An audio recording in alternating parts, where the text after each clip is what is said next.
April 23rd, 1945. The rain fell like judgment. Lucas Weber, 14 years old, knelt in the mud of a makeshift prisoner compound somewhere near Heidelberg.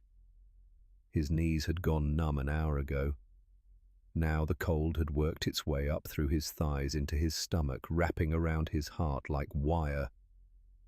He kept his eyes on the ground, on the puddle forming between his worn boots, on the drops of rain that fell one after another, creating perfect circles that expanded and disappeared into the larger pool of brown water. If he focused on something small and ordinary, maybe the fear wouldn't completely consume him before the Americans decided how to kill them. Beside him, Felix Hoffmann was crying. The 12-year-old tried to do it silently, but his thin shoulders shook beneath the oversized Wehrmacht jacket that hung on his small frame like a costume from a school play. The jacket was too big. They were all too small for this war. On Lucas's other side, Stefan Richter sat with his spine straight, chin up, jaw clenched. 16 years old and determined to die with dignity, even though his hands trembled like leaves in wind. He was trying to be the man they'd told him he was. The soldier.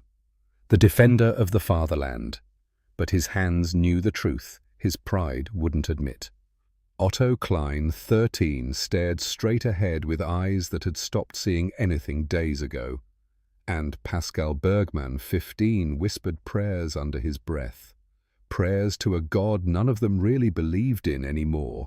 But what else was there when bullets were coming? They were Hitler Youth, Volkssturm, the final desperate measure of a dying regime that had run out of men and turned to its children instead. 2 weeks. The Third Reich had 2 weeks left to exist, though the boys kneeling in the German mud didn't know this yet. What they did know with the absolute certainty that only propaganda and terror can create was that they were about to die. The Americans stood in a loose perimeter around the prisoners' rifles ready, but pointed at the ground rather than at the kneeling figures. Some of them looked impossibly young themselves, maybe only a few years older than Stefan. Others were clearly veterans' faces, weathered and weary eyes that had seen too much and wanted to see less. None of them looked like the savage monsters the boys had been promised. That somehow made it worse. Lucas had been prepared for cruelty, for the torture Hauptsturmführer Schmidt had described in vivid detail during their 3 days of training. "The Americans will make you suffer," Schmidt had said, his voice hard as iron. "They will break you slowly because you dared to defend German soil. Better to die fighting than to fall into their hands alive." But these soldiers just looked tired. They looked like they wanted to be anywhere else. One of them, a sergeant with dark hair going grey at the temples, stood 20 feet away, talking to another American in low tones. Every few seconds his eyes would drift toward the kneeling boys, and something would shift in his expression, something that looked almost like pain. Lucas couldn't understand it. He had fired his rifle at these men, maybe killed some of them. And now they looked at him with something that wasn't quite pity, wasn't quite anger, something more complicated than either. The rain kept falling. Time stretched like taffy, each second an eternity of waiting. 6 weeks earlier, Lucas had been worried about his mathematics examination. It was March, and spring had come early to Dresden. The cherry trees in the courtyard of his school had started to bloom, despite the war, despite the bombing raids, despite everything. His mother said it was a good sign. "Nature doesn't care about our human wars," she'd told him. "The trees bloom when it's time to bloom." Lucas had wanted to believe her. He'd been sitting at the kitchen table working through equations when his mother came home with the letter. Her face had been very still, very controlled. That was how he knew it was bad. "The Reich needs you," the letter said. "Report to Hitler Youth Headquarters on March 15th for assignment to Volkssturm units." Lucas was 14. His sister Anna was 10, and she'd cried when their mother read the letter aloud. But their mother hadn't cried. She'd just folded the letter very carefully and placed it on the table between them. "You'll be careful," she'd said. It wasn't a question. "I will," he'd promised. She'd nodded once, then turned away to start preparing dinner, as if this was normal, as if sending children to war was just another thing that happened like rain or taxes or cherry blossoms in spring. Dresden had already been bombed in February. The city was still burning in places, still digging bodies out of rubble. Lucas's mother had somehow kept their apartment safe, kept food on the table, kept them alive through the firestorm that had killed tens of thousands. Now the Reich wanted her son, and she had no choice but to let them take him. The training lasted 3 days. 3 days to turn schoolboys into soldiers. Hauptsturmführer Klaus Schmidt stood before them in the assembly hall. 42 boys between the ages of 12 and 16, and explained what was expected. Germany was fighting for its survival. The Allied invaders were at the gates. Every able body was needed for the defense of the fatherland. "You are soldiers now," Schmidt said. "You will defend Germany with your lives. There is no greater honor." They were given rifles nearly as tall as some of them. Lucas had fired his exactly twice during training. The kick against his shoulder had been shocking, the noise deafening, the smell of gunpowder acrid and wrong. But he'd hit the target both times. Schmidt had nodded approvingly. "You're a natural Weber." Lucas had felt a sick pride at the compliment. On the third day, Schmidt gathered them together for a final briefing. His face was grave. "The Americans show no mercy to prisoners," he told them. "They will torture you for information. They will make you suffer for defending German soil. Some of you may be tempted to surrender when the fighting gets hard. Don't. Better to die with a rifle in your hands than to beg for mercy from an enemy that has none to give." Felix Hoffmann had raised his hand, small and uncertain. "What if we get separated from our unit?" "Then you die alone," Schmidt said simply. "But you die as a soldier of the Reich. Remember that." They'd been given ammunition and 3 days of rations, then loaded onto trucks and driven west toward the sound of distant artillery fire that grew louder with every kilometer. Lucas had looked back at Dresden as they left, at the ruins of the city, at the smoke still rising from the firestorm's aftermath. He wondered if he'd ever see his mother again, his sister. He wondered if they'd still be alive when the Americans finally reached Dresden.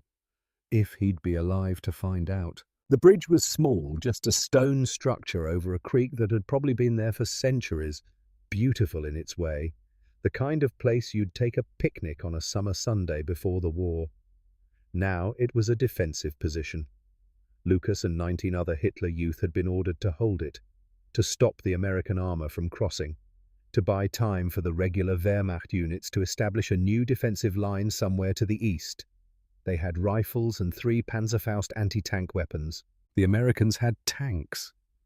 Stefan had looked at Lucas with eyes that knew the mathematics of their situation. "We're going to die here," he'd said quietly. Lucas hadn't argued. They'd taken up positions on both sides of the bridge, using whatever cover they could find. Fallen trees, rocks, the bridge's stone walls. Otto had found an old farming shed and crouched behind it, his rifle barrel extending through a gap in the rotted wood. Pascal kept praying. Out loud now, because there was no one left to tell him to stop. Felix was shaking so hard he could barely hold his rifle, and Lucas lay flat behind an overturned cart, watching the road that led to the bridge, waiting for the enemy to appear. He didn't have to wait long. The sound came first. The rumble of engines, the clank and squeal of tank treads on pavement. Then the shapes emerged from the tree line, massive and inexorable as landslides. 3 Sherman tanks infantry behind them. Hauptsturmführer Voigt, the 20-year-old squad leader who'd been assigned to command them, screamed the order to fire. The world exploded into noise. Lucas pulled his trigger, not aiming at anything in particular, just firing in the general direction of the Americans. The rifle kicked. He pulled the trigger again. And again. The smell of gunpowder filled his nose and mouth, spent shells ejected clinking against the stones. Someone screamed. One of the Panzerfausts fired with a whoosh and a trail of smoke. It missed. The tank kept coming. Machine gun fire raked across their positions, chewing up trees and stones and anything else in its path. Lucas pressed himself flat against the ground, tasting dirt and terror. Another Panzerfaust. This one hit. The explosion was deafening. The lead tank shuddered, smoke pouring from its side. But it didn't stop. The turret traversed. The cannon fired. The stone wall where 3 boys had been hiding simply ceased to exist. And then Stefan was standing, his hands empty, his rifle on the ground. His arms went up. His voice cut through the chaos, high and clear and breaking. "Kamerad, Kamerad!" Lucas stared at him, at Stefan's hands raised high, at the surrender that was supposed to be unthinkable. For one long second the choice hung in the air. Then Lucas dropped his rifle and raised his hands. Otto did the same. Pascal, Felix. One by one the Hitler Youth stopped fighting and raised their hands to the sky. The machine gun fire stopped. The sudden silence was louder than the battle had been. American infantry approached cautiously, weapons ready. They were shouting in English words Lucas didn't understand, but the meaning was clear enough. "Don't move. Stay down. Hands where we can see them." They searched the boys roughly, but not cruelly, checking for weapons. One soldier found the grenade Pascal had been clutching so tightly it had left ridges in his palm. The American pried it from Pascal's fingers carefully and handed it to another soldier. Then they were being herded toward trucks away from the bridge, away from the 3 bodies lying still among the rubble of the stone wall. Boys Lucas had known. Boys who'd sat next to him in the assembly hall 3 weeks ago, nervous and trying to look brave. Now they were just shapes under Wehrmacht jackets that had been too big for them. The Americans loaded the prisoners into the backs of canvas-topped trucks. Adult Wehrmacht soldiers were already there, regular army captured in the fighting. They looked at the Hitler Youth with expressions ranging from pity to disgust. One older soldier, a corporal with a bandaged arm, spat on the floor of the truck. "Kindersoldaten," he muttered. "Child soldiers. The shame of Germany." Lucas felt his face burn, but he kept his eyes forward. They had been soldiers for less than 2 months. Before that, Lucas had been worried about mathematics. Felix had collected stamps. Stefan had dreamed of becoming an architect. Otto had helped his father in their bookshop. Pascal had sung in the church choir every Sunday. Now they were prisoners of war, and the regular soldiers looked at them like they'd committed some kind of obscenity just by existing. The truck rumbled through the German countryside toward an uncertain future. Lucas tried not to think about what would come next, tried not to remember Schmidt's descriptions of American torture methods, tried to believe that surrender had been the right choice, but all he could think was that his mother would never know what happened to him. The prisoner compound near Heidelberg was mud and canvas and barbed wire. They were processed through a station where Americans checked their names and ages against lists, took what few possessions they had, assigned them numbers. Then they were led to a large tent where dozens of other prisoners sat or stood in small clusters. The tent had wooden pallets on the ground to keep them out of the worst of the mud. Canvas walls blocked the wind. It was the most shelter Lucas had experienced in weeks. They were given blankets, rough wool that smelled of storage and dampness, but was warmer than anything they'd felt since being conscripted. Pascal wrapped his around his shoulders immediately, teeth chattering. Otto folded his neatly beside him, as if accepting comfort from the enemy was betrayal. And Lucas just held his, unable to process what was happening.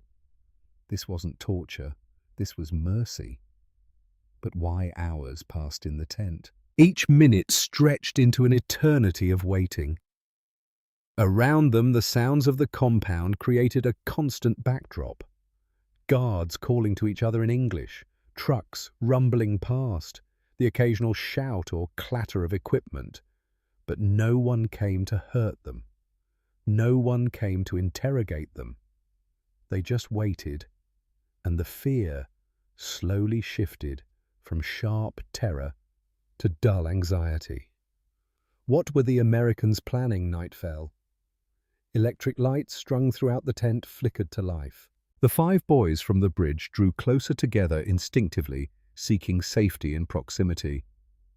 "Tomorrow," Stefan said quietly. "Tomorrow, they'll decide what to do with us." Lucas nodded, though he had no idea if Stefan was right.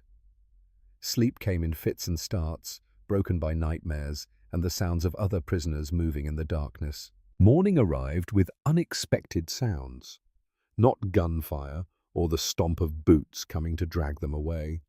The mundane clatter of metal pans, the smell of food cooking, real food. Not the watery soup or stale bread they'd been surviving on for weeks, but meat, rich and savory and impossible.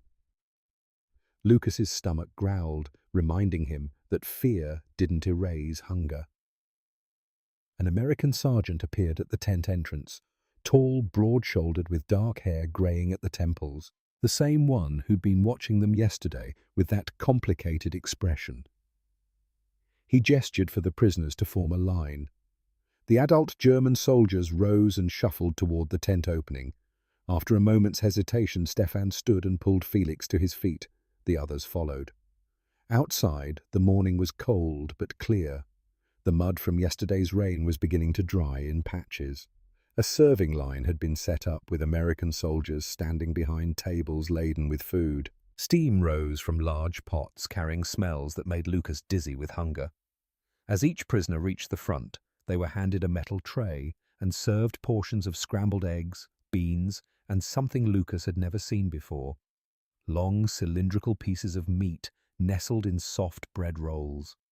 When Lucas reached the front of the line, a young American soldier placed one of these strange sandwiches on his tray. The soldier was barely older than Stefan, with a scattering of freckles across his nose and kind eyes. "Hot dog," the soldier said, pointing at the food. His voice was gentle, the words clearly meant for someone who didn't speak English. "Good. Eat." Lucas stared at the food, unable to process what was happening. They were being fed. Not starved, not poisoned, but fed. The portion was larger than anything he'd eaten in months. The scrambled eggs were real eggs, not the powdered substitute he'd grown accustomed to. The beans had bits of pork mixed in. There was even a small square of butter melting on the side of the tray. Felix, receiving his tray, looked up at the American serving him with such confusion that the soldier smiled despite himself. "It's okay, kid," he said gently, even though Felix couldn't understand the words. "Just food. Go on." The 5 boys carried their trays to a spot away from the adult prisoners and sat on the ground. For a long moment, none of them moved. "What if it's poisoned?" Pascal whispered, his voice barely audible. Stefan's logic cut through the fear. "You think they'd poison hundreds of prisoners just to kill 5 boys? If they wanted us dead, there are easier ways." He picked up the hot dog and took a careful bite. His eyes widened. "It's real," he said quietly, almost reverently. "It's actually food." Lucas watched Stefan take another bite, then slowly picked up his own hot dog.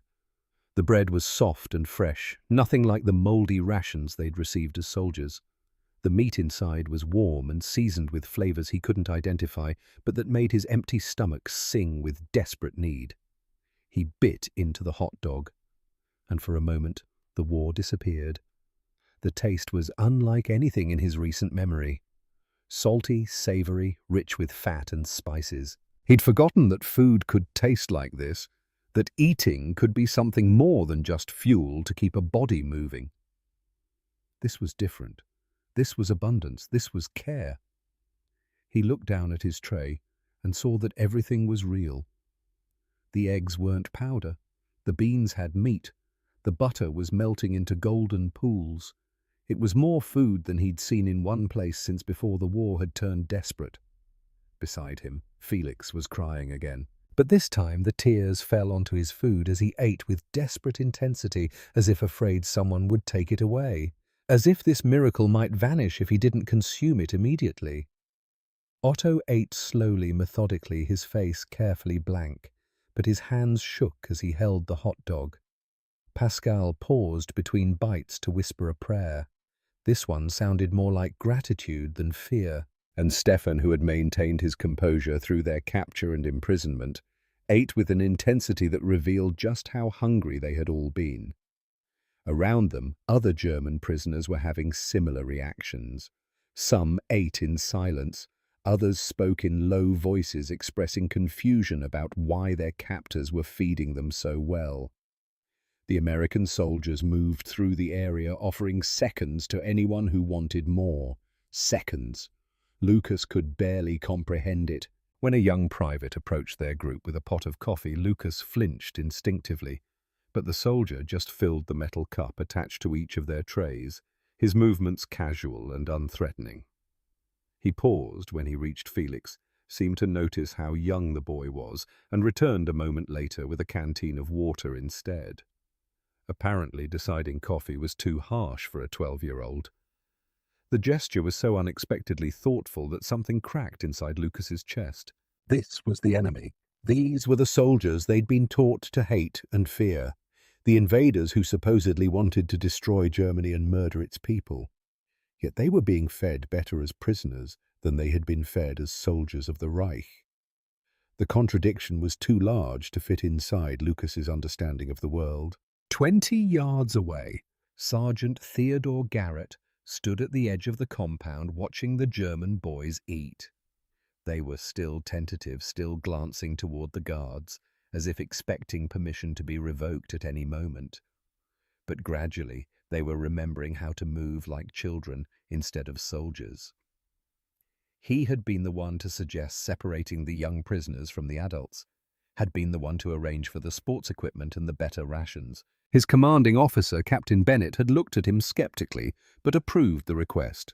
"They're just kids," Garrett had argued. "Whatever they did, they're still just kids." Now, watching them eat, he felt the familiar ache in his chest that had been his constant companion since leaving home 8 months ago. His son Nathaniel was 13, almost exactly the same age as the dark-haired boy who had just taken his first bite of hot dog, the quiet one who rarely smiled, the one Garrett found himself watching most closely.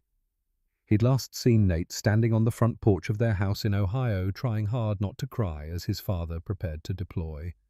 They'd played catch that morning, one final game of baseball before Garrett left for the war. He wondered if Nate still practiced his pitching like he'd promised.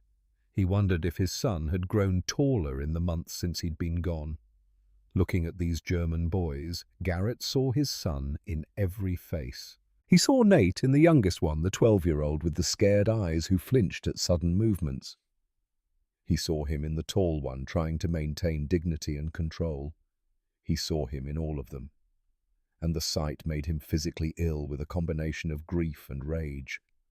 Not rage at the boys themselves, but rage at the men who had put rifles in their hands and sent them to die for a cause that was already lost. "What kind of country sacrifices its children?" he'd asked Captain Bennett the night before.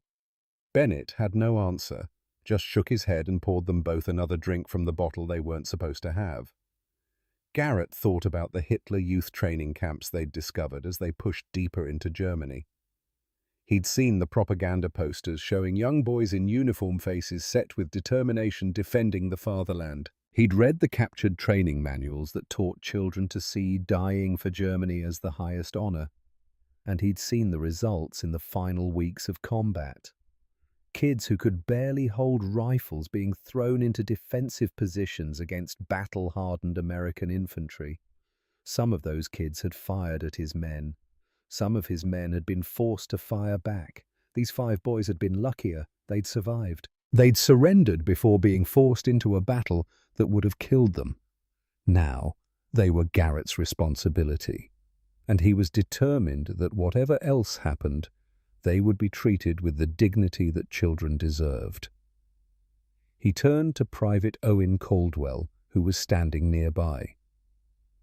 "Get them separated from the adult prisoners," he said. "Set up a section just for the young ones, and find someone who speaks German. I want to talk to them." Caldwell nodded. "Yes, Sergeant." "Anything specific you want to tell them?" Garrett looked back at the boys, at the dark-haired one who was still staring at his hot dog as if it might disappear. "Tell them they're safe," he said quietly. "Tell them no one here is going to hurt them." Caldwell hesitated. "Some of them shot at our guy Sarge, at the bridge. We lost 3 men. "I know," Garrett said. "But look at them, Owen. Really look. They're babies playing at war." "The men who gave them rifles, the men who trained them to kill those are the ones I'm angry at, not these kids." He watched as the dark-haired boy finished his hot dog, then carefully, almost reverently, started on the scrambled eggs. "My son is their age," Garrett said more to himself than to Caldwell. "If Germany had won, if they'd invaded Ohio, would we have given Nate a rifle and sent him to die? Would we have made him a soldier at 13? Caldwell was quiet for a moment. Then softly, "Maybe, if we had no choice." "There's always a choice," Garrett said. "The question is whether you have the courage to make the right one." He turned away from the compound, heading back toward the command tent. Behind him, 5 German boys finished their first American meal as prisoners of war.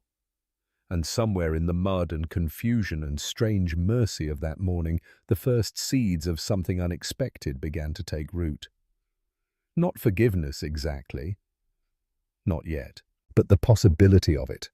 The war had made them soldiers, but a hot dog given freely by an enemy who could have killed them instead was beginning to make them human again. The canvas bag was worn and travel-stained, carried across half of Europe in Private Owen Caldwell's pack, while his buddies gave him endless grief about the space it took up. Inside were baseball cards. Joe DiMaggio mid-swing, frozen in black and white perfection. Ted Williams following through. Lou Gehrig at first base. Stan Musial's distinctive crouch at the plate. Small pieces of home. Small pieces of sanity in a world gone mad. Now sitting on a wooden crate in the young prisoners section of the camp, Caldwell spread the cards across the makeshift table and watched 5 German boys lean in with cautious curiosity. 3 days had passed since the hot dog morning. 3 days of the boys being kept separate from the adult prisoners, given their own tent with actual bunks, thin mattresses that were still better than sleeping on the ground.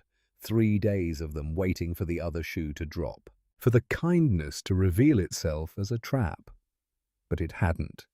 And now Caldwell was here with his baseball cards and a mission from Sergeant Garrett: teach them English, show them who we really are. He picked up the DiMaggio card and held it where the boys could see. "Baseball," he said, clearly enunciating each syllable. "American sport." He mimed swinging a bat, then pointed to the ball and glove they'd been given the day before. 5 pairs of eyes watched him intently. The oldest one, Stefan, tilted his head slightly. "Like cricket?" he asked in heavily accented English, surprising Caldwell with his knowledge. "Sort of," Caldwell replied, then launched into an explanation using simple words, hand gestures and demonstrations with the actual baseball. Over the next hour, more boys from the young prisoners section gathered around. 15 total now, all captured in the final desperate weeks when Germany had been scraping the bottom of its barrel. But it was the dark-haired 14-year-old who proved most adept. Lucas. That was his name. Lucas Weber. He would repeat each word several times under his breath, committing it to memory, then use it in a hesitant sentence. Testing it. Tasting it. Making it his own. "This is player?" he asked, pointing to the Williams card. "Yes," Caldwell confirmed. This player is Ted Williams. He plays for the Boston Red Sox. Boston, Lucas repeated, testing the word. Red Sox. What is socks? Caldwell smiled and pulled off his boot, pointing to his sock. Sock! More than one socks! Lucas's eyes lit up with understanding. That moment of connection, that spark of learning that transcended language and nationality and war. He turned to Felix and explained in rapid German, and the younger boy's face brightened too. Caldwell let them use their own language when they needed to clarify concepts. The goal wasn't to stop them from being German, just to help them communicate, to build bridges where bombs had torn everything apart. Player, Lucas said again, pointing to each card in turn. Bat, ball, uniform, team. His pronunciation improved with each repetition, and watching him learn, watching that hungry intelligence absorb each new word like water in drought. Caldwell understood why Sergeant Garrett had taken such an interest in this particular boy. Garrett visited the young prisoners section every day. At first he told himself it was duty, making sure they were being treated properly, checking on their condition, ensuring Caldwell's English lessons were progressing. But by the 5th day, he'd stopped lying to himself about why he came. He came because looking at Lucas Weber was like looking at a version of his son Nathaniel that had been handed a rifle instead of a baseball glove. Because watching the boy's careful intelligence navigate this new reality reminded him why he'd put on the uniform in the first place. Because somewhere in the mud and chaos of occupied Germany, helping one 14-year-old boy learn English felt like the most important thing he'd done in months. Your son, Lucas said one afternoon, the words careful and practiced. In Ohio. What is his name? They were sitting on crates outside the tent, a chessboard between them. Garrett had brought it from the officer's tent, thinking the game might be a universal language. He'd been right. Lucas played chess the way he did everything else. Thoughtfully, patiently, 3 moves ahead. Nathaniel, Garrett said, moving his knight. We call him Nate. He's 13, about Otto's age.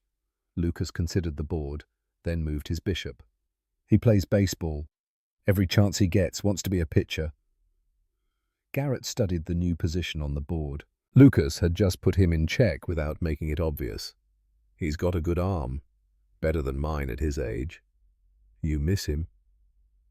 It wasn't a question. Garrett moved his king out of danger, but he knew he was already losing this game. Every day. Lucas nodded slowly.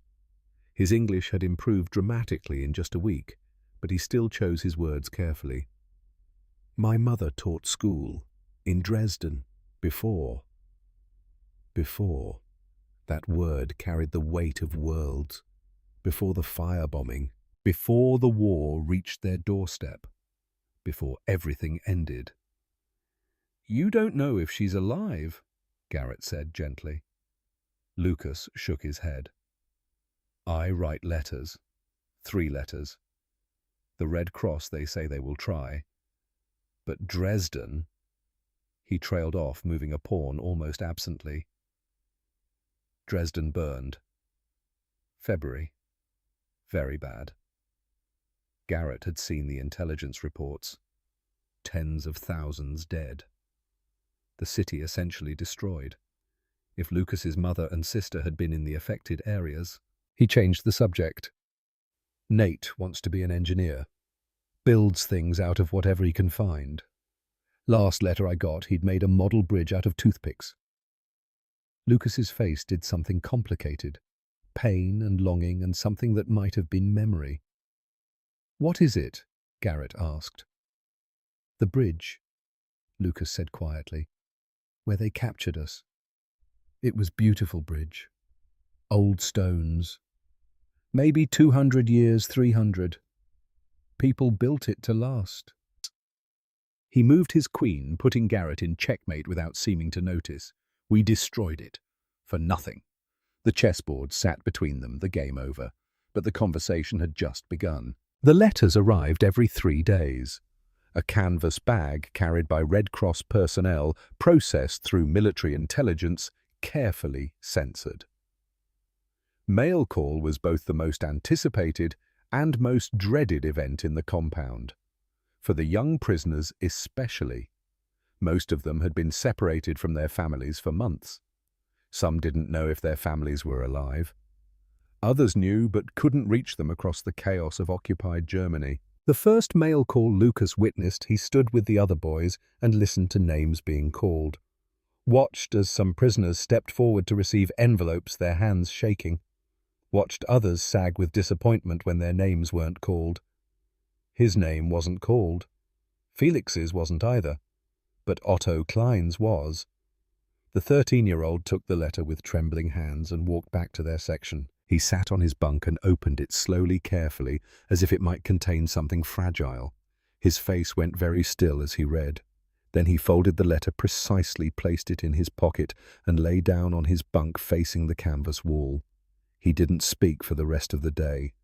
That evening, after the sun had set and the electric lights cast harsh shadows through the tent, Lucas approached Otto's bunk. "Do you want to talk about it?" Otto's back was still turned. "My father says I am a coward, that I have disgraced our family name, that I should have fought with honor until death rather than surrender." His voice was flat, emotionless, reciting facts. "He says my mother weeps daily for the son she thought she knew." The words hung in the air like smoke. "Your father is wrong," Stefan said from his own bunk. Otto didn't turn around. "Is he—" "We surrendered. We threw down our rifles and raised our hands like children afraid of the dark." "We are children," Pascal said quietly. "That's what makes it wrong. Not that we surrendered, that they gave us rifles in the first place." But Otto just pulled his thin blanket over his shoulders and said nothing more. 2 weeks into their captivity, mail call brought different news. "Felix Hoffmann," the Red Cross worker called. The 12-year-old looked up in shock. He'd written to his family in Berlin, but hope of response had been slim. The Soviet advance had been brutal, the chaos absolute. He took the letter with shaking hands. But it wasn't from his family. It was from the Red Cross itself, an official notification. Lucas watched Felix's face as he read, watched the color drain from his cheeks, watched his eyes go empty. The letter confirmed what Felix had feared. His parents and 3 siblings had perished during the Soviet assault on Berlin.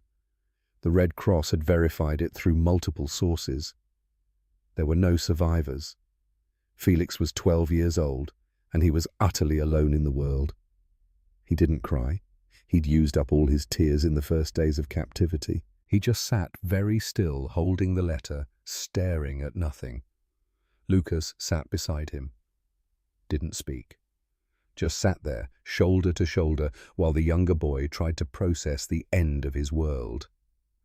"I don't know what to do," Felix finally whispered in German. "Where do I go now? Who am I supposed to be?" Lucas had no answers. He had the same questions about his own family. 3 letters sent to Dresden. 3 letters vanished into the chaos of occupied Germany. No response. No confirmation of delivery. No way to know if his mother and Anna were alive or dead safe or suffering. The not knowing was its own kind of torture. That night, Sergeant Garrett found Lucas sitting outside the tent staring at the stars. The same stars that shone over Dresden, over Ohio, over everywhere the war had touched. "Heard about Felix," Garrett said, settling onto the ground beside him. "I'm sorry." Lucas nodded. "He has no one now. He has you, the other boys. And he has us, for whatever that's worth. You give us food and shelter. You teach us English and chess. You treat us like people instead of—" Lucas trailed off, searching for the English word. "Instead of enemies. Instead of what we are. Child soldiers for a regime that built death camps." Garrett was quiet for a long moment. Then, "You know about the camps. We're starting to hear things from the adult prisoners. They say the Americans have been liberating places, finding—" Lucas's English failed him. He switched to German, struggling to describe what he'd heard: horror, murder, mass graves. Garrett's limited German caught enough to understand. "We're going to show you," Garrett said quietly. "In a few days. We're going to show all of you what your government did while telling you to fight for the fatherland." Lucas looked at him, fear in his eyes. "Why?" "Because you need to know the truth, and because not knowing that would be crueler in the long run." The stars turned overhead, indifferent to human suffering. "My son sends me letters," Garrett said after a while. "Tells me about his baseball games, his friends, what's happening in school, normal things." He pulled an envelope from his pocket. "Would you like to hear one?" Lucas nodded. So Garrett read aloud by starlight, his son's words bridging an impossible distance. Stories of a boy in Ohio who played baseball and built bridges out of toothpicks and worried about algebra tests and had no idea what war really meant. A boy who could have been Lucas in another life. "He sounds like a good person," Lucas said when Garrett finished. "He is, and you know what? You'd like him. You're a lot alike." Garrett folded the letter carefully. "He's always trying to take care of everyone. His little sister, his friends, even the neighborhood stray cats. Got that from his mother, I think, that need to fix things." "I have sister," Lucas said. "Anna, 10 years old. She cries when she reads sad books." He paused. "She cried when I left for training." The past tense hung between them. Uncertainty made every memory feel like a grave. "You'll see her again," Garrett said. "You can't know that." "No, but I can hope it. And sometimes hope is all we've got." The nightmares came every night. Sometimes it was Felix who woke screaming, sometimes Otto, sometimes Pascal reliving the moment he'd thrown a grenade and seen what it did to human bodies. Sometimes it was Lucas. He'd dream about the bridge, about firing his rifle at shapes that became men, about the 3 boys who died when the tank fired back, about surrendering and wondering if that made him a coward like Otto's father said. Or he'd dream about Dresden burning, his mother and Anna trapped in the firestorm calling his name while he stood too far away to help. He'd wake gasping, covered in cold sweat, certain he could smell smoke. After one particularly bad night, when Lucas's screams had woken half the tent, Garrett came to check on them. It was 2 a.m, but he appeared in the entrance with a canteen of water and a presence that was becoming familiar, steadying. "The same dream?" he asked quietly. Lucas nodded, still shaking. "Dresden. The fires. I can't get to them." Garrett sat on the edge of the bunk. "You weren't there when Dresden burned. You were already in training." "I know, but my mind, it puts me there anyway. Shows me things I didn't see, but can imagine too well." "That's what trauma does. Fills in the blanks with horror." Garrett handed him the canteen. "Drink. Slow breaths. You're safe here." "Am I—" Lucas took a sip, his hands steadying. "Otto's father says I'm a disgrace. Felix has no family to go back to. I don't know if mine is alive. Safe is—" He searched for the English word. "Relative?" "Relative," Garrett confirmed. "Yeah, I suppose it is." They sat in silence for a moment. Then Lucas asked the question that had been building in him for weeks. "Why are you kind to us? We shot at your men. Maybe killed some. You should hate us." Garrett looked at him for a long time. When he spoke, his voice was quiet but firm. "You were given a rifle you could barely lift and told you were soldiers. You were trained for 3 days and sent to die for a cause you didn't understand. You're 14 years old, Lucas. When I look at you, I don't see an enemy. I see a kid who got handed a terrible choice by adults who should have protected you instead. But the choice I made, you surrendered. You chose to live. That took more courage than dying would have." Garrett stood preparing to leave. "Get some sleep if you can. Tomorrow's going to be a hard day." "Why?" Because tomorrow you're going to learn the truth about what you were fighting for. Early June brought rain again. The tent where the photographs had been arranged felt like a gallery of nightmares. Captain Bennett had assembled all the young prisoners, all 15 of them, and explained through a translator that they needed to see something important, something that would help them understand why the war had been necessary. Sergeant Garrett stood beside the displays, his face grave. The photographs were pinned to boards in rows, dozens of them, black and white images of places and people and horrors that Lucas's mind struggled to process. At first, he didn't understand what he was looking at. People, he thought. Very thin people. Then he realized they weren't just thin. They were skeletons with skin stretched over bone. Living corpses with eyes that held no hope. Men and women reduced to something less than human by systematic starvation. Another photograph. Bodies stacked like firewood, piled high in open pits. Hundreds of them, thousands maybe, faces still visible, eyes still open in death. Another prison barracks, electrified fences, guard towers, another ovens, industrial-sized ovens designed for one terrible purpose. Lucas moved closer, needing to see it clearly, needing to confirm that what his eyes were reporting to his brain was real. The smell of vomit reached him. Someone was being sick in the corner. Martin Fischer, the red-haired boy from Munich. Felix had covered his eyes and was shaking his head, refusing to look. But the images were already seared into all of them. Captain Bennett spoke through the translator, his voice steady but strained. "These are concentration camps, places your government built, places where millions of people were murdered. Jews, political prisoners, Roma, homosexuals, anyone the Nazis deemed undesirable." He paused. "These photographs were taken by our soldiers as we liberated these camps." He pointed to specific images. "This is Buchenwald." A photograph of skeletal prisoners in striped uniforms staring at the camera with dead eyes. "This is Dachau." A pit filled with bodies, so many bodies tangled together like discarded dolls. "This is Bergen-Belsen." Corpses lying where they'd fallen too many for the living to bury. "These camps were in Germany, your Germany.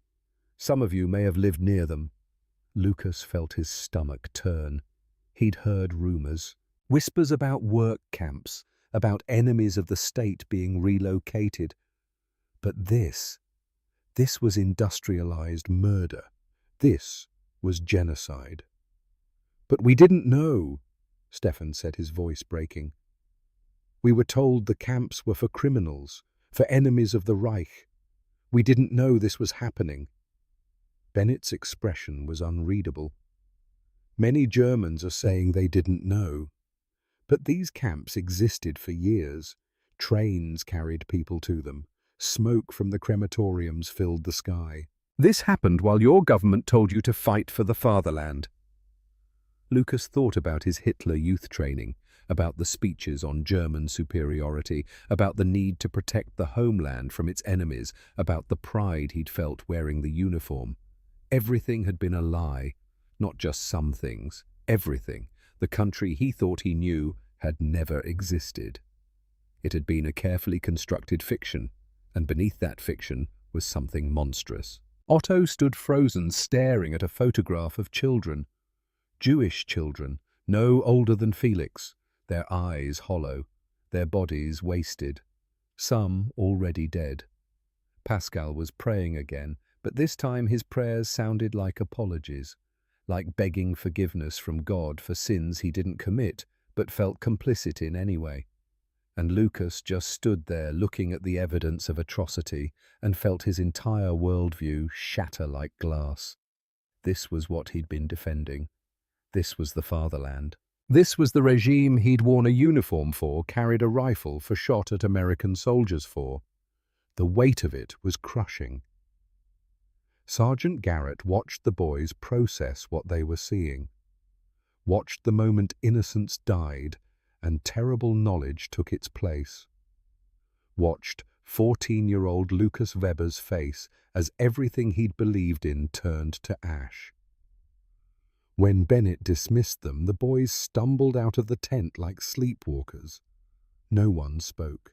What words could possibly address what they'd just seen? The following days passed in a fog of horror.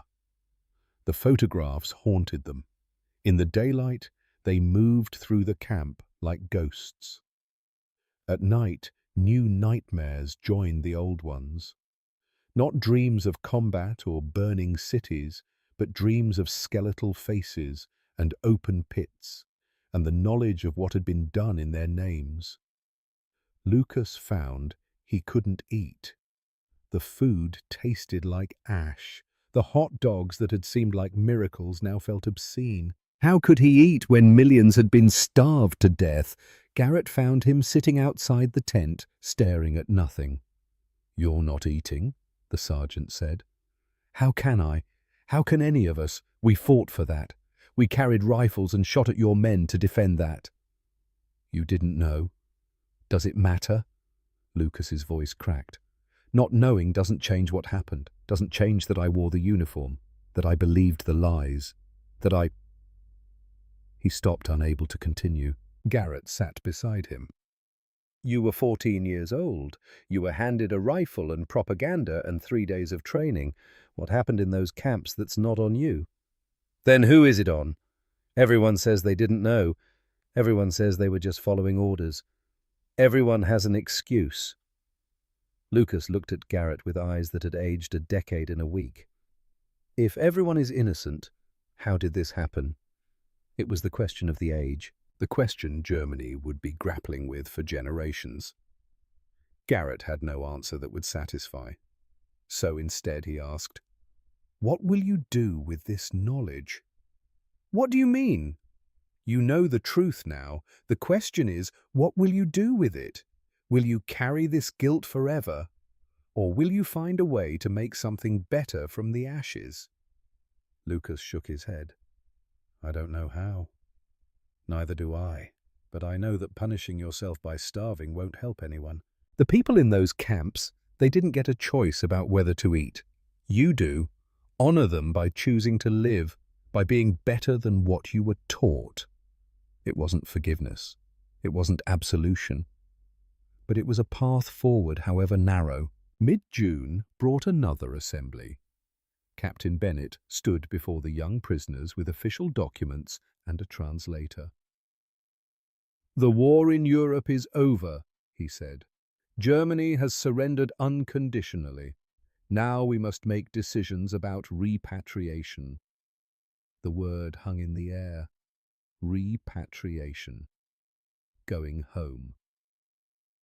The International Red Cross is organizing the return of prisoners of war to Germany. Transport ships are being arranged. Processing centers are being established. Bennett paused.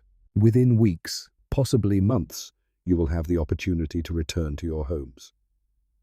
Lucas felt something twist in his chest. Home. Dresden.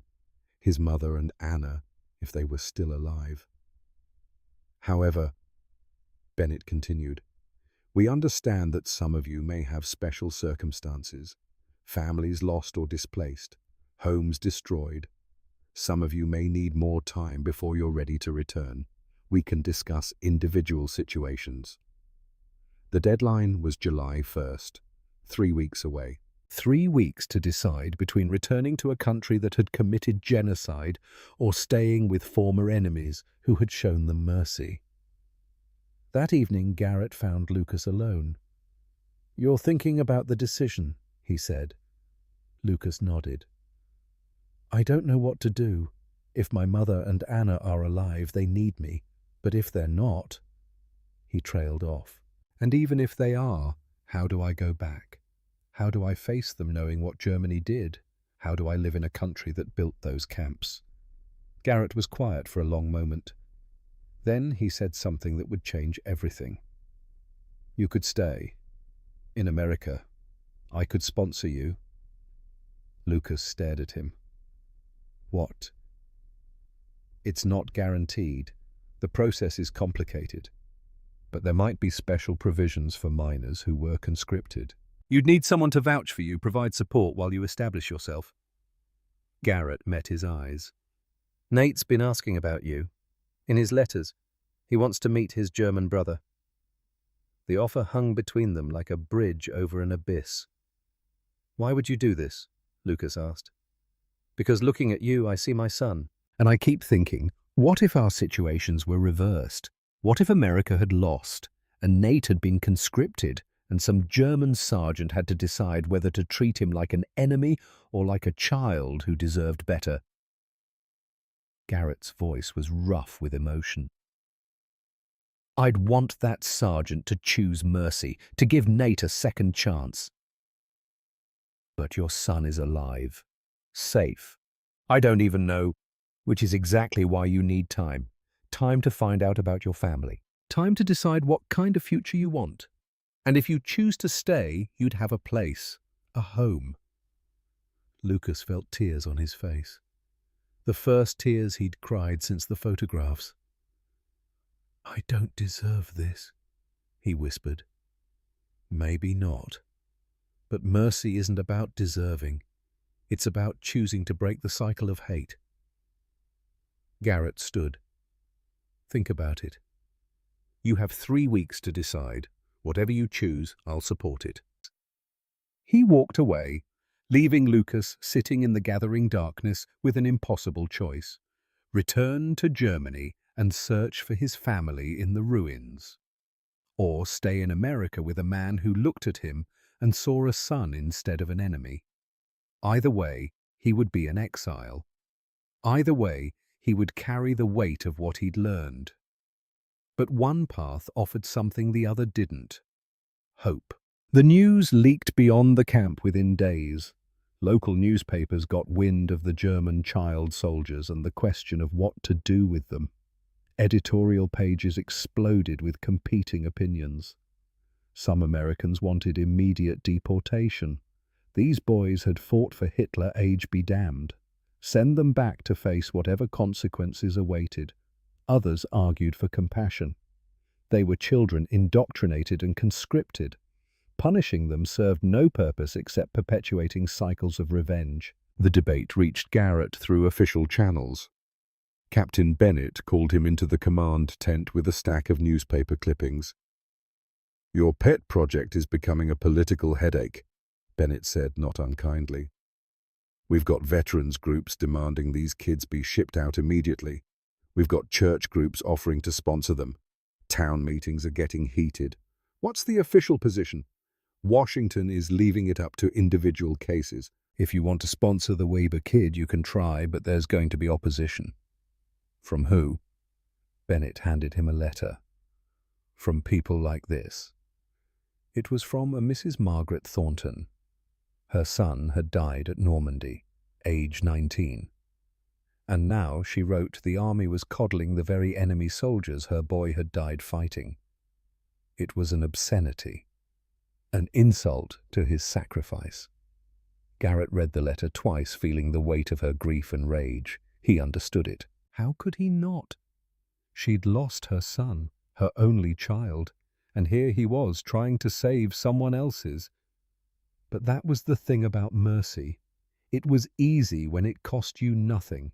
Real mercy required sacrifice, required choosing compassion even when vengeance felt justified. I'm going to sponsor him, Garrett said quietly, if he'll have me. Bennett nodded. I figured you would. Just be prepared for a fight. I've been fighting for 2 years, sir. What's one more battle? But this battle Garrett knew would be different. This time he wasn't fighting against an enemy. He was fighting for a future where enemies could become something else, where a hot dog given freely to a hungry child could change the trajectory of a life, where mercy could be stronger than revenge. Outside the command tent, the July sun beat down on the prisoner compound. Inside one of the tents, Lucas Weber sat on his bunk, writing another letter to Dresden that might never arrive. hoping for news that might never come, facing a choice that would define the rest of his life. And 3 weeks away, a deadline approached like thunder on the horizon. July 1st, 1945. The morning arrived heavy with heat and consequence. In the main tent, Captain Bennett sat behind a table covered with official form stamps and 2 separate stacks of packets. One for repatriation, one for those requesting to stay. The line of young prisoners stretched from the table to the tent entrance and beyond. 15 boys, 15 futures hanging in balance. Lucas stood near the end of the line with Felix beside him, the 12-year-old's hand gripping his sleeve like a lifeline. Around them the other boys shifted nervously, some with faces set in determination, others looking lost and afraid. This was the moment everything changed. The moment choice became destiny. Stefan Richter was first. He'd told Lucas his decision the night before, and his reasoning had been simple and unshakable. Germany needs us.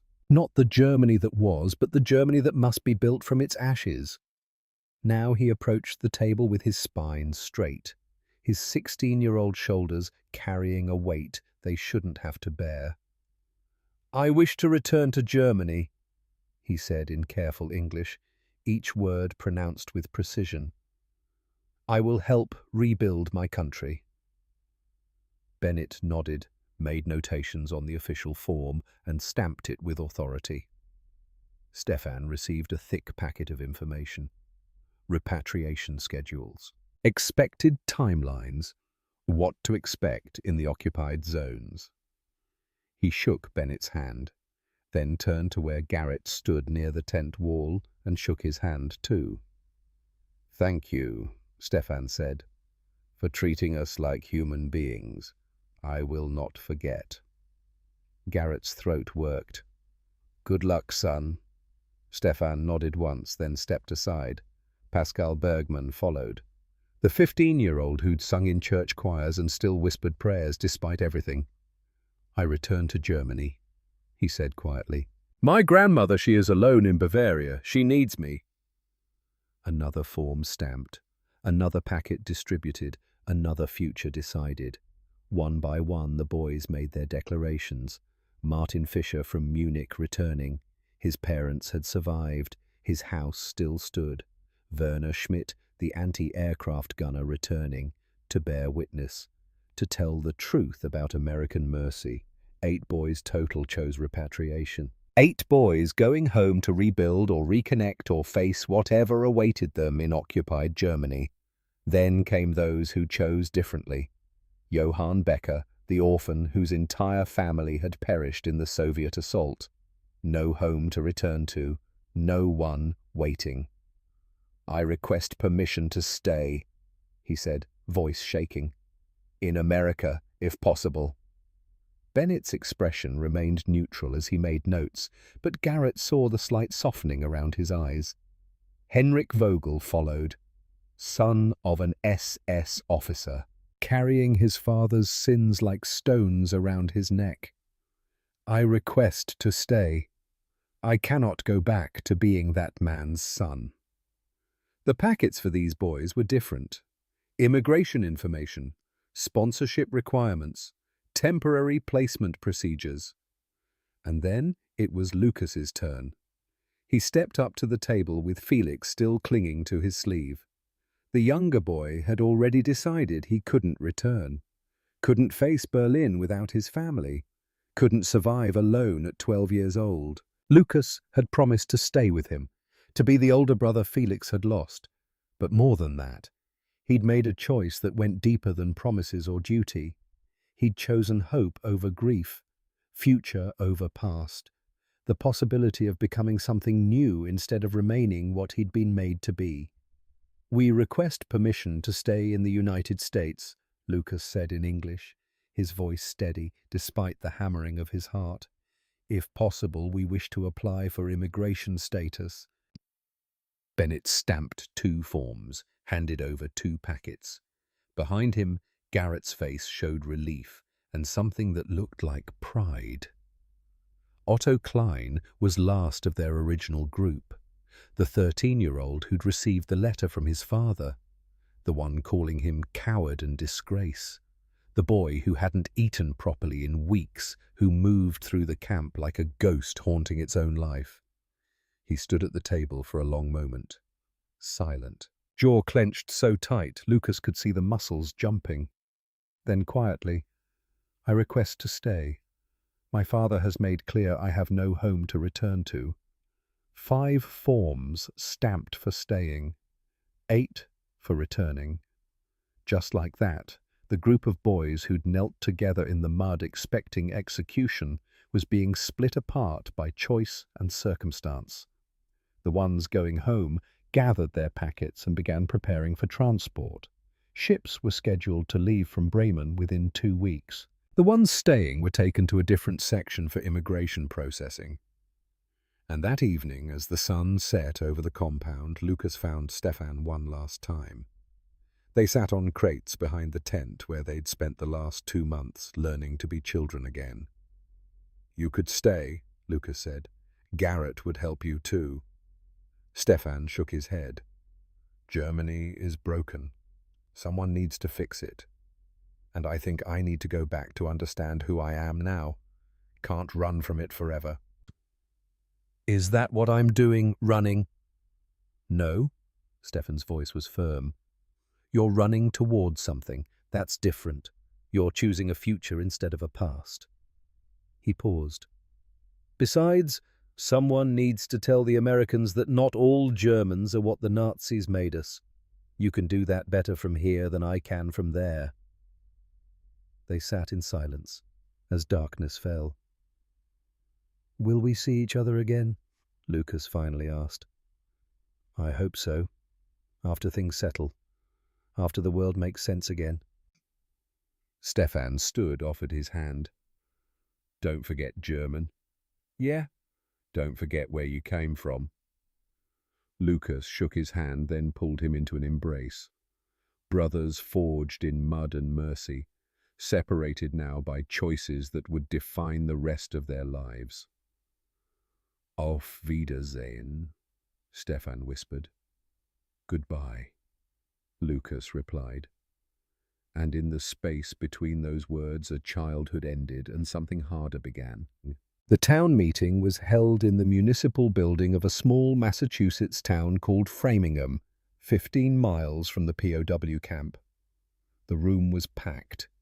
Veterans in their service uniforms, mothers who'd lost sons, church groups who'd been visiting the camp, local officials trying to navigate impossible waters. And at the front, Sergeant Theodore Garrett stood beside a podium waiting to speak in defense of a 14-year-old German boy who'd shot at American soldiers 2 months ago. The moderator, a local councilman, called the meeting to order. "We're here to discuss the proposal by Sergeant Garrett to sponsor a German minor for immigration to the United States. Mrs. Thornton has requested to speak first." Margaret Thornton stood. She was in her 50s, dressed in black with a photograph of her son pinned to her lapel. 19 years old in the picture, smiling in his uniform, dead on a beach in France. "My son's name was Robert," she began, her voice steady but strained. "He died at Normandy, June 6th, 1944. He was 19 years old. He'd never been out of Massachusetts before the war. Never fired a gun before basic training." She paused. "He gave his life to stop the Nazis, to stop exactly the kind of soldiers Sergeant Garrett now wants to bring into our community." Murmurs of agreement rippled through the crowd. "I understand these boys are young. I understand they were conscripted. But my Robert was young too. 23 boys from this town died in Europe. 23 families buried their sons. And now we're supposed to welcome the enemy into our homes, give them opportunities our boys will never have." Her voice broke. "Where is the justice in that?" She sat down to applause from half the room. Garrett felt the weight of her grief like a physical thing. How could he argue against a mother's pain? How could he say his choice was more valid than her rage? But then another voice rose. "May I speak?" An older man stood near the back, distinguished-looking, wearing a well-tailored suit. Garrett recognized him from the camp visits. Mr. Isaac Rothstein, Jewish businessman from Boston who'd toured the compound after the Holocaust photographs were shown. The moderator hesitated, then nodded. Rothstein walked to the front of the room with measured steps. "My name is Isaac Rothstein. My wife's family, 23 people, perished at Auschwitz. Her parents, her siblings, her nieces and nephews." He let that sink in. "I have more right to hate than almost anyone in this room." Silence. "Mrs. Thornton, I am deeply sorry for your loss. Your son died a hero fighting against true evil, but these boys in the camp, they are not that evil. They are its victims. Children indoctrinated from birth, given rifles they could barely lift, sent to die for a regime that murdered my family." He turned to address the full room. "If we condemn children for the sins of their fathers, we perpetuate the very cycle of hatred that led to the Holocaust. My family died because of hate that became policy, that became law, that became genocide. It started with people saying, 'Those people are different, those people are dangerous, those people deserve punishment.'" He paused, letting the parallel settle. "These boys have seen the photographs. They know what their country did. They are carrying that knowledge like stones in their pockets. We can add more stones, crush them with the weight of collective guilt. Or we can show them there is another way.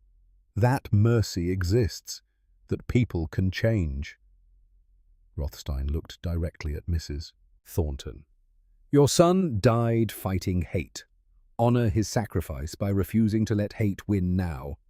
The room erupted, some in agreement, others in angry opposition. The moderator had to call for order 3 times. When the noise finally subsided, Garrett stepped forward. "I have a son," he said simply. "Nathaniel. He's 13 years old, lives in Ohio, plays baseball, wants to be an engineer." His voice was rough. "I've been away from him for 8 months. Miss him every single day." He pulled a photograph from his pocket, showed it to the room. Nate on the front porch, baseball glove in hand. "When I look at Lucas Weber, I see my son. I see what Nate would be if our situations were reversed. If America had lost. If some foreign army had conscripted him at 14 and handed him a rifle." Garrett's hands shook slightly. "I'd want someone to show him mercy, to see him as a child instead of an enemy, to give him a second chance." He met Mrs. Thornton's eyes. "Mom, I cannot bring your son back. Nothing I do will ease that loss, but punishing a 14-year-old boy won't honor Robert's sacrifice. It'll just create more victims, more grief, more hate." The room was silent now. "Mercy is hard," Garrett continued. "It costs something. It requires us to see past our pain to someone else's humanity. But if we can't do that, if we can't break the cycle, then what did all those boys die for? What was the point of defeating the Nazis if we become the thing they were? People who punish children for being born on the wrong side of a border." He stepped back from the podium. The moderator called for a vote among the council members. It was close. 4-3. In favor of allowing the sponsorship to proceed. Mrs. Thornton stood and walked out. Several others followed her. But Isaac Rothstein approached Garrett and shook his hand. "You're a good man, Sergeant. Your son is lucky to have you." Garrett felt the weight of responsibility settle onto his shoulders. He'd won permission to sponsor Lucas. Now he had to make sure it was the right choice, for everyone involved. August 15th, 1945. The train pulled into Union Station in Columbus, Ohio, and Lucas saw America for the first time beyond prison camps and military facilities, buildings that weren't bombed, streets that weren't rubble, People who smiled and laughed and moved through the world like war was something far away and finished. It was overwhelming and alien and beautiful. Garrett led him through the station, carrying Lucas's single bag of belongings. Everything he owned in the world fit in one small canvas sack. Outside, a car waited, and standing beside it, a woman with kind eyes and greying hair. Sarah Garrett, the sergeant's wife. She studied Lucas for a long moment. Her expression was complicated. Not hostile, but not warm either. Cautious, uncertain. "Welcome to America," she finally said. "Thank you, Mrs. Garrett, for allowing me into your home." She nodded stiffly, then got into the driver's seat. The drive to their house took 40 minutes through countryside that looked impossibly green and untouched. No bomb craters, no burned forests, no evidence that war had ever existed here. The Garrett house was small but neat, white clapboard with a porch where a boy sat waiting. Nathaniel. He stood as the car pulled up, all gangly teenage awkwardness and uncertainty. He looked exactly like his father's photographs. Same dark hair, same serious eyes. 13 years old and trying to figure out if he was supposed to shake hands or what. Lucas got out of the car slowly. The two boys stood facing each other, an ocean of difference between them, an impossible history. Then Nate held out his hand. "I'm Nathaniel. Everyone calls me Nate." Lucas shook it. "Lucas. Everyone calls me Lucas." A small smile. "Dad says you play chess, and that you beat him most of the time." "Your father is very kind. He lets me win." "He doesn't let anyone win anything. You must be good." Nate picked up Lucas's bag. "Come on. I'll show you your room. It's small, but it's got a window. And we moved my sister's old desk in there in case you want to study." Just like that, the bridge was built. Tentative. Uncertain. But real. That night at dinner, Sarah Garrett watched the two boys talking about baseball and chess and the strangeness of American food, watched her husband's face as he observed them, watched the careful way Lucas used his English still formal and precise. After the boys went upstairs, she turned to her husband. "You're sure about this?" Garrett nodded. "He's a good kid, Sarah. Smart. Kind. Just needs a chance. The town won't make it easy." "I know. Nate might get bullied for having a German brother." "I know that too." She was quiet for a long moment. Then, "But you're going to do it anyway." "Yeah, I am." She reached across the table and took his hand. "Then I'm with you, all the way." Winter came and went. Spring arrived in Ohio with cherry blossoms and baseball season. Lucas enrolled in high school, struggled with English literature, but excelled in mathematics and science, made a few cautious friends, endured whispers and occasional hostility from those who knew his story. Nate stood by him through all of it, taught him baseball properly, helped him with his English homework, defended him when necessary, became the brother neither of them had known they needed. Then in April of 1946, a letter arrived. Red Cross official stationery, posted from Dresden. Lucas stared at it for a full minute before opening it. His hands shook as he unfolded the single sheet. The handwriting was his mother's. She was alive. His sister Anna was alive.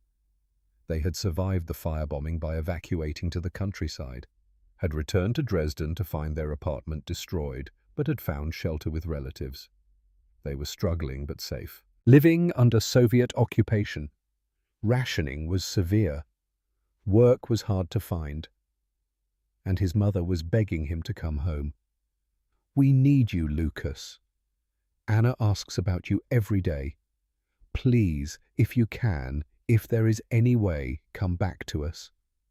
He read the letter 3 times, then sat very still, feeling the impossible weight of choice settle on him again. Garrett found him that evening sitting on the porch steps, the letter still in his hands. "Good news or bad?" the sergeant asked. Both. Lucas handed him the letter. Garrett read it slowly, then sat beside him on the steps. You want to go back? It wasn't a question. Part of me does. They're my family. My mother, my sister. They're alive and they need me. But I don't know if I can go back to Germany, to live there, to be German again after everything I've learned. Lucas stared at his hands. And I don't want to leave here. Leave you and Mrs. Garrett and Nate. This feels like home now, more than Dresden does. Garrett was quiet for a long time. Then he said the thing that would define Lucas's future. The choice is yours, always. If you want to go back, I'll help arrange it. If you want to stay, you have a place here for as long as you need it. He paused. But Lucas, you should know staying doesn't mean abandoning them.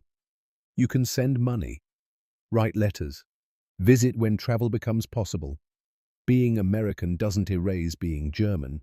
You can be both. Lucas looked at him. You would do that. Help me support them from here. Of course. They're your family. That night, Lucas wrote 2 letters. One to his mother explaining his choice, promising to send money, promising to visit, promising he wasn't abandoning them, just choosing a different path. I carry Dresden in my heart, he wrote, but my future is here. I will support you from America, and one day when the world is calmer, I will visit. You will always be my family, but this is my home now. The second letter was shorter. To Stefan Richter in Frankfurt. I'm staying, he wrote, going to become American, going to make this mean something. 6 months later, the immigration paperwork was approved. Lukas Weber became a permanent resident of the United States of America, and 2 years after that, a citizen. 23 years later. Summer 1968. The restaurant in Boston was quiet and elegant, the kind of place that had survived the Depression and the war and come out refined on the other side. At a table near the window, 5 men sat down to dinner. Lukas Weber, 37 years old, professor of German literature at Boston University. Married with 2 daughters. American citizen who still spoke with a slight accent. Stefan Richter, 39, architect from Frankfurt. Lines around his eyes from years of rebuilding a broken country. Pride in his bearing, despite the weight he carried. Pascal Bergmann, 38, minister in a small Bavarian church. Gentle and graying, still trying to help Germans reconcile with their past. Felix Hoffmann, 35, social worker specializing in refugee children. The boy who'd been 12 and orphaned had grown into a man dedicated to helping others survive trauma. And Johann Becker, 37, who'd stayed in America and built a quiet life as a librarian in Vermont. Otto Klein should have been there. But Otto had died in 1952. Suicide. Unable to overcome the shame his father had placed on him. Unable to live with the weight of being a child soldier in history's most genocidal regime. They raised their glasses in his memory first, then ordered hot dogs. It was Felix's idea, a callback to that first morning in the POW camp. The moment everything changed.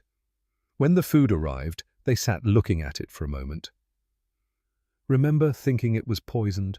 Stefan said quietly. I cried into mine, Felix admitted. Pascal smiled. I prayed over it. Thanked God for food while still expecting to die. That hot dog saved my life, Lucas said. Not the food itself, what it represented. Mercy when we deserved judgment, choice when we expected death. They ate in silence for a while, each lost in memories. Then Stefan asked this question that had been hanging over the reunion. Sergeant Garrett, is he... Lucas's face went still. He died last year. Heart attack. Quick. Didn't suffer. The table was quiet. I'm sorry, Stefan said. I know he meant a lot to you. Lucas reached into his jacket and pulled out an envelope, worn from handling, creased from being read many times. He left me a letter, gave it to Sarah to deliver after he was gone. His voice was rough. Want to hear it? They nodded. Lucas unfolded the letter and began to read. Lucas, if you're reading this, I'm gone. Don't be too sad. I had a good run. Got to see Nate grow up, become a father himself. Got to watch you become the man I knew you could be. That's more than most people get. Nate asked me once why I brought you home. He was 16, and some kids at school had given him grief about having a German brother. He wanted to know if it was worth it, all the controversy, all the judgment. I told him because somebody gave me a son when war could have given me an enemy, because choosing mercy over revenge is the hardest and most important thing a person can do, because the America I want him to inherit is one where we judge people by who they choose to become, not by the circumstances of their birth. You made that possible, Lucas. You showed him that former enemies can become brothers, that people can change. That grace is real and powerful and world-changing. Thank you for that. Thank you for being brave enough to accept help. Thank you for becoming everything I hoped you would. You're a good man, a good father, a good American, and I'm proud to have known you. Tell Nate I love him.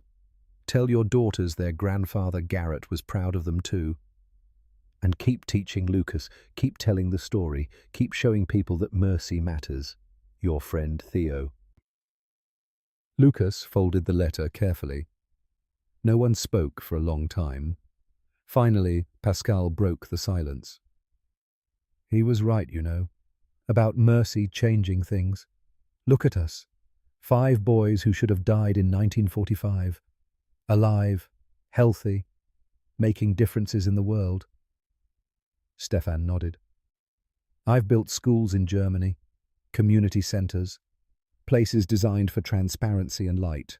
No more shadows, no more secrets. I counsel refugee children, Felix said. Kids who've seen what we saw, lost what we lost.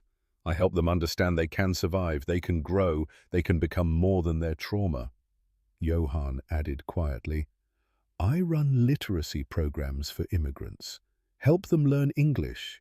Give them the tools Caldwell gave us. They all looked at Lucas. I teach, he said simply, German literature and history, always with extensive sections on the Holocaust, on responsibility, on the importance of remembrance. He paused. And I sponsor immigrant children. Help them get established. Give them the chance Garrett gave me. Full circle, Stefan said softly. Not quite. Lucas pulled out a photograph, showed it to the table. A teenage girl about 15 standing in front of a community center. Dark hair like her father's, serious eyes. My daughter Claire. She volunteers with the immigrant programs, uses the baseball card method to teach English just like Caldwell did. The legacy passed down through generations. Mercy that multiplied instead of dividing. Hope that spread like light. What do we tell people, Felix asked, when they ask about the war, about being child soldiers, about the camps? Lucas thought about it for a long time. Then he said, we tell them the truth, that war makes soldiers of children, that propaganda turns neighbors into enemies, that genocide starts with small hatreds that grow into policies that become nightmares. He paused. But we also tell them that mercy can change everything, that one act of kindness, one hot dog given freely to a hungry enemy child can break cycles of hate that last generations. They raised their glasses one more time. To Sergeant Theodore Garrett, Stefan said. To Private Owen Caldwell, Pascal added. To mercy, Felix said softly. To second chances, Johann offered. Lucas raised his glass last. To the future we choose, he said. Instead of the past we were given. They drank. And outside the restaurant window, America moved through its summer evening. oblivious to the 5 men inside who carried history in their bones and hope in their hearts. 5 boys who'd expected bullets and gotten hot dogs instead. 5 men who'd turned that mercy into missions. The war had made them soldiers at 14, but mercy, freely given by enemies who chose compassion over vengeance, had made them human again. And in being remade, they'd learned to remake others. Breaking cycles, building bridges, choosing light, one hot dog at a time.